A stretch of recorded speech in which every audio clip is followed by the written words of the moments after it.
Shalom Bapak Ibu yang dikasihi Tuhan. Tahun ini kita mendapat tuntunan dari para pemimpin kita supaya kita tetap berharap pada Allah. Dan karena itu saudara, salah satu hal yang harus kita perhatikan adalah ibadah kita. Mengapa saudara? Saya percaya seseorang yang berharap kepada Allah, maka dia pasti akan beribadah dengan sungguh-sungguh kepada Allah. Dan sangat disayangkan saudara, saat ini cukup banyak anak Tuhan, orang percaya yang sudah tidak beribadah dengan sungguh-sungguh lagi kepada Allah. Kenapa saudara?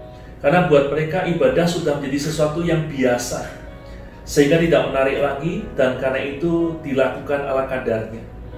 Dan sebenarnya di masa pandemi ini saudara adalah saat di mana Tuhan menunjukkan kepada kita apakah kita masih sungguh-sungguh beribadah kepada Tuhan atau tidak. Kenapa saudara? Karena di masa pandemi ini kita lebih banyak beribadah secara online. Dan ibadah online berarti kita lakukan di rumah tanpa dilihat oleh orang lain. Dan karena itu ada dua pilihan saudara. Apakah kita akan mengikuti ibadah dengan sungguh-sungguh, atau kita mengikuti ibadah ala kadarnya. Dan sayangnya cukup banyak anak Tuhan orang Kristen yang mengikuti ibadah atau beribadah dengan ala kadarnya. Mereka pilih program ibadah, mereka kemudian ikuti ibadah itu, tetapi kalau puji-pujiannya nggak menarik, nggak cocok buat mereka, mereka segera skip, mereka segera dengarkan firman Tuhan. Dan kalau firman Tuhannya juga nggak cocok buat mereka, nggak menarik, mereka dengan mudah ganti program ibadah yang lain. Dan kalau ini pun nggak menarik, mereka cari yang lainnya lagi, sampai mereka mendapatkan apa yang memuaskan bagi mereka. Dan kalau ini yang dilakukan saudara, saya khawatir kita akan jadi orang yang merasa kita masih beribadah, tetapi sesungguhnya kita tidak beribadah kepada Tuhan. Kita merasa masih sungguh-sungguh dengan Tuhan, tetapi sebenarnya kita sudah tidak sungguh-sungguh lagi dengan Tuhan. Kita merasa masih menghormati Tuhan, tetapi kita tidak menghormati Tuhan dengan sepantasnya lagi. Mengapa? Karena ibadah kita bukan untuk menyembah Tuhan, tapi untuk memuaskan keinginan kita. Dan ini sudah dituliskan, diperingatkan dalam Yakobus pasal 4 ayat 3. Firman Tuhan berkata, "Atau kamu berdoa juga, tetapi kamu tidak menerima apa-apa, karena kamu salah berdoa. Sebab yang kamu minta itu hendak kamu habiskan untuk memuaskan hawa nafsu." Saudara, dari ayat ini kita tahu ada orang-orang yang masih berdoa, tetapi ternyata doanya hanya untuk memuaskan hawa nafsunya. Kenapa saudara? Karena dia salah berdoa.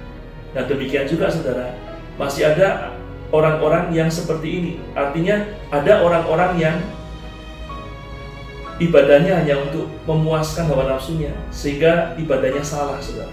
Dan apa akibatnya? Dikatakan, kamu berdoa tetapi kamu tidak menerima apa-apa. Kalau kita beribadah tapi ibadah kita salah hanya untuk memuaskan hawa nafsu kita, kita tidak akan menerima apa-apa. Maksudnya apa saudara? Maksudnya adalah dulu kita punya keinginan waktu kita lahir baru, waktu kita mengalami kasih mula-mula, kita bertekad kita mau beribadah kepada Tuhan sepanjang umur hidup kita. Dan karena itu awalnya kita beribadah dengan sungguh-sungguh. Tapi sayang, sekarang ibadah kita salah, nggak sungguh-sungguh lagi. Sehingga kita tidak mendapatkan apa yang ingin kita dapatkan dulu, yaitu kita ingin jadi orang yang beribadah kepada Tuhan dengan sungguh-sungguh.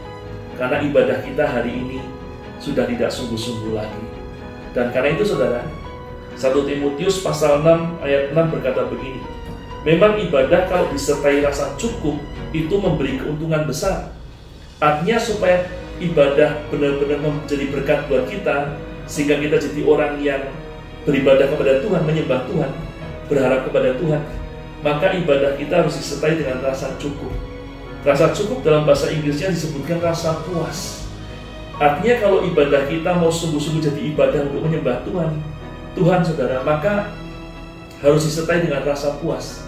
Kita harus puas dengan berkat yang Tuhan berikan kepada kita, termasuk kita harus puas dengan apa yang kita dapatkan dalam ibadah ini. Saudara, bisa terjadi dalam suatu ibadah kita mengalami lawatan Tuhan yang luar biasa.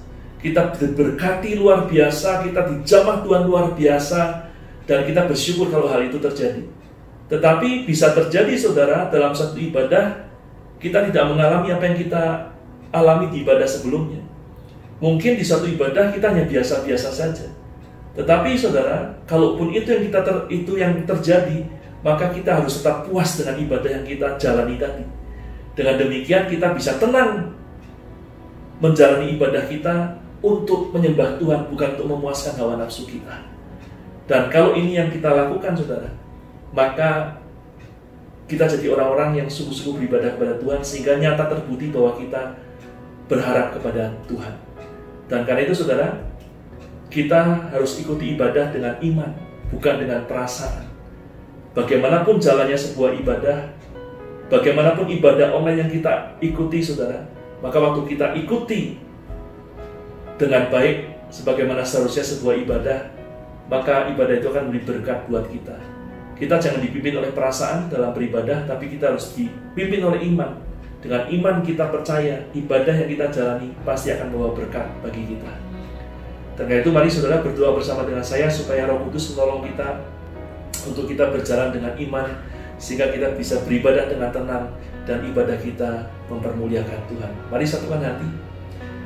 Hamba-Mu berdoa bersama dengan seluruh umat-Mu, Tuhan, tolong kami supaya kami bisa beribadah dengan sungguh-sungguh untuk menyembah Tuhan, untuk mempermuliakan Tuhan, supaya kami nyata, Tuhan, bahwa kami adalah orang-orang yang berharap kepada Tuhan. Dan hari ini hamba-Mu lepaskan berkat buat umat-Mu di dalam nama Tuhan Yesus Kristus. Karena iman-Mu pada Tuhan Yesus, umat Tuhan, terimalah berkat jasmani dan rohani yang terbaik dari Allah Bapa di surga, di dalam Anak-Nya yang tunggal, Tuhan kita Yesus Kristus, dan dalam persekutuan manis dengan Allah Roh Kudus, menyertai kita senantiasa, mulai saat ini sampai Maranatha, bahkan sampai selama-lamanya. Di dalam nama Tuhan Yesus Kristus, aku lepaskan berkat ini. Haleluya. Amin. Nah saudara, demikian ibadah kita, firman Tuhan hari ini, biar jadi berkat buat kita semua. Sampai berjumpa dalam kesempatan berikutnya. Tuhan memberkati dan shalom.